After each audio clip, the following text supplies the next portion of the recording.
సాంస్కృతిక విధ్వంసం చరిత్రలో భారతదేశం సుదీర్ఘకాలం ఫేస్ చేసింది అదే.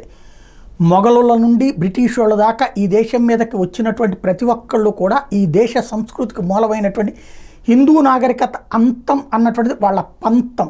దానికోసం కులాల మధ్య చిచ్చు పెట్టారు, వర్గాల మధ్య చిచ్చు పెట్టారు, ఒకే కులంలో రకరకాలైనటువంటి వర్గాలుగా విభజించి చిచ్చు పెట్టారు, దాడులు చేశారు, ఆస్తులు ధ్వంసం చేశారు, ఆలయాలు ధ్వంసం చేశారు, ఆడవాళ్ళని చెరపట్టారు, మతాల మార్పిడి చేశారు.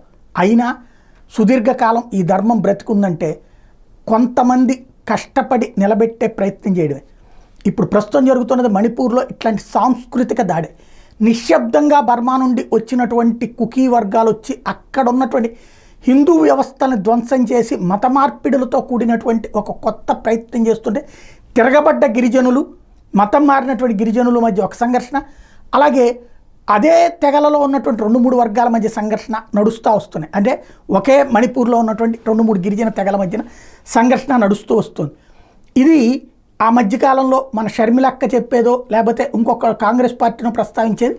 అక్కడ చర్చిలు ధ్వంసం చేశాను, చర్చిలు కాదు ఆలయాల ధ్వంసం జరుగుతున్నప్పుడు దానికి సంబంధించి గిరిజనులే కాబట్టి ఒకళ్ళకొకళ్ళు అవతల ప్రార్థనా స్థలాల మీద దాడులు లాంటి కల్చర్ జరిగింది. ఇప్పుడు తాజాగా 200 సంవత్సరాల చరిత్ర కలిగినటువంటి శివ ఆలయాన్ని, శివుడి ఆలయాన్ని కుకీ మిలిటెంట్లు తగలబెట్టినటువంటి దృశ్యం, ధ్వంసం చేసినటువంటి దృశ్యం 2023లో జరిగింది. ఇది 24. ఇప్పటిదాకా ఈ విషయం బయటపడలా.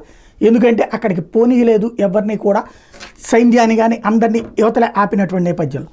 ఇలాగే అక్కడ ఇప్పుడు బయటకు వచ్చింది. కొంతమంది టూరిస్టులు సందర్శనకి వెళ్ళినటువంటి సందర్భంలో, అదే సందర్భంలో అక్కడ ఉన్నటువంటి ఒక చర్చికి సంబంధించిన గ్లాసులు పగలకొట్టినటువంటి అంశం, అప్పట్లో అద్దాలు పగిలినటువంటి అంశంలో ఐక్యరాజ్య సమితి ఆ రోజున ప్రస్తావించింది.